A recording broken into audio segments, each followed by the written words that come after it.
Hello everyone, welcome to my mini vlog. তোমরা সবাই কেমন আছো? আশা করি তোমরা সবাই খুব ভালো আছো। আমিও খুব ভালো আছি। আজকে সকালবেলা আমি আর আমার মা দুজন বেরিয়ে পড়েছিলাম আমার দিদি বাড়ি যাওয়ার জন্য। তারপরে আমরা টোটোয় উঠে পড়েছিলাম দিদি বাড়িতে যাওয়ার উদ্দেশ্যে। আস্তে আস্তে আমরা পৌঁছে যাচ্ছি গন্তব্যে আমাদের। দেখতেই পাচ্ছ কি সুন্দর আকাশটা, পুজোর আগের আকাশটা এরকমই সুন্দর থাকে। আর আমার দিদির বাড়ি যাওয়ার সময় এই জায়গাটা আমার ভীষণ ফেভারেট, কারণ হচ্ছে একেতে হচ্ছে গ্রাম্য পরিবেশ, যেটা দেখতে আমার ভীষণ ভালো লাগে। গ্রামের পরিবেশ আমার ছোটোবেলা থেকেই ভীষণ পছন্দের, কারণ আমার পিসি বাড়ি, আমার বেশিরভাগ রিলেটিভের বাড়ি হচ্ছে গ্রামে। এই পরিবেশ উপভোগ করতে করতে আমরা দিদি বাড়িতে পৌঁছে গেছিলাম। গিয়ে সকালের ব্রেকফাস্ট করে নিয়েছিলাম লুচি আর ঘুগনি, ভীষণ সুন্দর ছিল। তারপরে আমরা দুপুরের লাঞ্চ সেরে নিয়েছিলাম।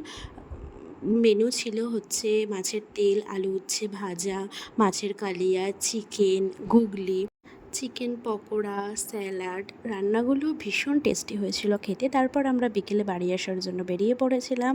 সুন্দর আকাশ, সুন্দর হাওয়া উপভোগ করতে করতে আমরা বাড়ি চলে আসলাম। আজকের মিনি ব্লগটা এইটুকুই। কেমন লাগলো অবশ্যই জানিও। Tata, by.